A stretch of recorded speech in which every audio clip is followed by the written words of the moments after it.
there be that complain of divine providence for suffering Adam to transgress? Foolish tongues. When God gave him reason, he gave him freedom to choose, for reason is but choosing. He had been else a mere artificial Adam, such an Adam as he is in the motions being a puppet show. We ourselves esteem not of that obedience or love or gift, which is of force. God therefore left him free, set before him a provoking object, ever almost in his eyes. Herein consisted his merit, herein the right of his reward, the praise of his abstinence. Wherefore did he create passions within us, pleasures round about us, but that these rightly tempered are the very ingredients of virtue. When choice is denied us, we are denied our status before God as moral creatures. That's what Milton is saying. For Milton, the fall of man in the Garden of Eden is always the felix culpa, the fortunate fall. Because it's only after that fall that we can pursue our true vocation, the development of the capacity to choose good over evil, to choose God rather than Lucifer, and not just to choose good over evil, but to distinguish between the two. When people license books, Milton is saying they deny you your spiritual vocation because they try to put the essential moral tests by which we grow toward God out of reach. Furthermore, since we have to face those tests anyway, all that licensing does is make us ignorant of evil and therefore less likely to pass the test. And though all the winds of doctrine were let loose to play upon the earth, so truth be in the field, we do injuriously by licensing and prohibiting to misdoubt her strength. Let her and falsehood grapple, whoever knew truth put to the worse in a free and open encounter.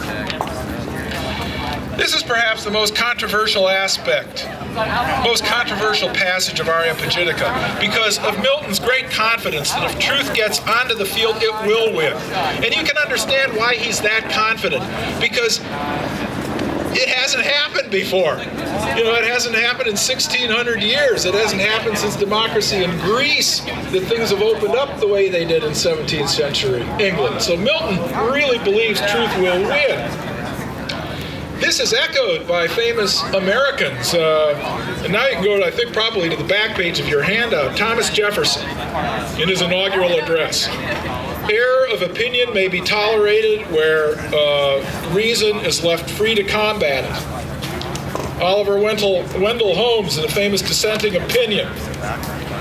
When men have realized the time has upset many fighting faiths, they may come to believe even more the very foundations of their own conduct. When men have realized that time has upset many fighting faiths, they may come to believe even more than they believe the very foundations of their own conduct, that the ultimate good desired is better reached by free trade in ideas, that the best test of truth is the power of the thought to get itself accepted in the competition of the market, and the truth is the only ground upon which our wishes safely can be carried out. That, at any rate, is the theory of our Constitution. Might as well be quoting Milton. Lastly, Louis Brandeis in Whitney versus California. Freedom to think as you will and to speak as you think are means indispensable to the discovery and spread of political truth. And in the case of bad ideas or falsehoods, the remedy to be applied is more speech, not enforced silence. Only an emergency can justify repression. But will truth win if it gets the field? Is it a sure thing? That is a hard question to answer. Over the long haul, I think the truth has a very good chance. In the pressure of the moment, however, I think that truth may be ignored or defeated. Truth is hard to recognize, and some people argue that truth is just a matter of point of view. I am not one of those skeptics, but I do believe that truth is tough to find and subject to subversion.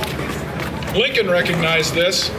You can fool all of the people some of the time, and some of the people all of the time, he said.